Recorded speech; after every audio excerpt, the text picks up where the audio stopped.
మీరు చూస్తున్నారు TV9 USA. నేను Shivani. Welcome to A to Z fast news. విద్యుత్ ప్లాంట్ల భద్రతకు సంబంధించిన ప్రతిపాదనలపై అమెరికా, ఉక్రెయిన్ అధికారులు ఆదివారం చర్చించారు.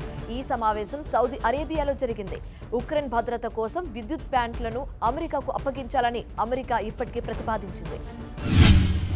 కెనడా ప్రధానమంత్రి మార్క్ కార్నీ ఏప్రిల్ 28న దేశంలో సార్వత్రిక ఎన్నికలు జరుగుతాయని తెలిపారు. అమెరికా అధ్యక్షుడు డొనాల్డ్ ట్రంప్ను ఎదుర్కోవడానికి తనకు బలమైన మద్దతు కావాలని ఆయన అన్నారు.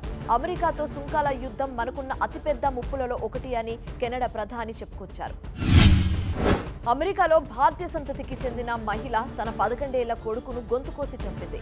ఈ సంఘటన మార్చి 19న జరిగింది. తన కొడుకుతో కలిసి కాలిఫోర్నియాలోని శాంటా ఆనాలో ఉన్న డిస్నీల్యాండ్కు వెళ్లింది. అక్కడ 3 రోజులు గడిపిన తర్వాత ఆ మహిళ హోటల్లో కత్తితో తన కొడుకు గొంతు కోసి చంపింది. అమెరికాలోని వర్జీనియాలో జరిగిన కాల్పులలో భారత సంతతికి చెందిన తండ్రి కుమార్తె మరణించారు. మృతుడు ప్రదీప్ పటేల్, అతని కుమార్తె ఊర్వి ఒక దుకాణంలో పనిచేస్తున్నారు. గురువారం ఉదయం ప్రదీప్, ఊర్వి దుకాణం తెరిచిన వెంటనే ఒక నల్ల జాతీయుడు వారిద్దరిపై కాల్పులు జరిపి పారిపోయాడు. ప్రదీప్ అక్కడికక్కడే మరణించగా ఊర్వి చికిత్స పొందుతూ మరణించింది. హత్య వెనక ఉన్న ఉద్దేశం ఇంకా స్పష్టంగా తెలియలేదని అకోంబా కౌంటీ షరీఫ్ కార్యాలయం తెలిపింది. హెలెన్ హరికేన్ ఉపద్రవం నుండి ఇంకా పూర్తిగా కోలుకుని నార్త్ కరోలినా కౌంటీకి మరో కష్టం వచ్చి పడింది.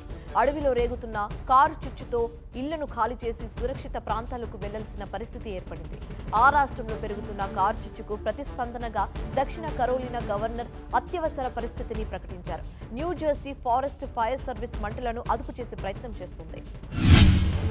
అమెరికాలో మరోసారి కాల్పులు కలకలం రేపాయి. తాజాగా న్యూ మెక్సికోలోని లాస్ క్రూసెస్ నగరంలో ఈ ఘటన చోటు చేసుకుంది. ఒక పార్కులో జరిగిన కాల్పుల ఘటనలో 3 మృతి చెందారు, 15 మంది గాయపడ్డారు. దాదాపు 200 మంది హాజరైన ఒక కార్ల షోలో ఈ ఘటన జరిగింది. అయితే ఈ షోకు అనుమతి తీసుకోలేదని పోలీసులు చెప్పారు. మిస్ తెలుగు USA 2025 పోటీల్లో బోనకల్ మండలంకు చెందిన యువతి గీతిక ఫైనల్స్ కు చేరింది. అమెరికాలో స్థిరపడి చదువుకుంటున్న తెలుగు వారి కోసం ఏటా ఈ పోటీలు నిర్వహిస్తుంటారు.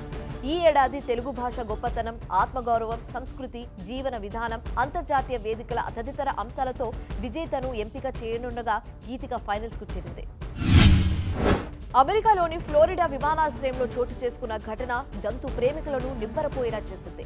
జంతు రవాణాకు తగిన పత్రాల్లేవని కుక్కను విమానంలోకి సిబ్బంది అనుమతించకపోవడంతో తన పెంపుడు కుక్కను చంపి చెత్త సంచిలో పడేసి వెళ్లిపోయింది అలిసన్ లారెన్స్ అనే మహిళ. సీసీ కెమెరాలో ఈ ఘటన రికార్డు కావడంతో వెలుగులోకి వచ్చింది. అమెరికా మాజీ అధ్యక్షుడు జో బైడెన్ పై అధ్యక్షుడు డొనాల్డ్ ట్రంప్ ప్రతీకారం తీర్చుకున్నారు. ఆయనకు సెక్యూరిటీ క్లియరెన్స్ హోదాను రద్దు చేస్తూ తాజాగా నిర్ణయం తీసుకున్నారు.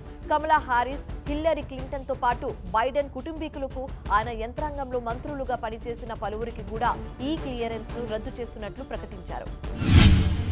చికాగోలోని నైరుతి వైపున వెస్ట్ లాన్ పరిసరాలలో ఆదివారం సాయంత్రం జరిగిన ప్రమాదంలో ఒక వ్యక్తి మృతి చెందగా ఒక మహిళ తీవ్రంగా గాయపడింది. రోడ్డుపై ఒకే వైపు వెళ్తున్న 2 కార్లలో ఒకటి అకస్మాత్తుగా లైన్ మార్చడంతో ఈ ప్రమాదం జరిగిందని పోలీసులు తెలిపారు. వలేజో సమీపంలో ఆదివారం సాయంత్రం తూర్పు వైపున ఉన్న ఇంటర్సెట్ 80లో రోడ్డు ప్రమాదం చోటు చేసుకుంది.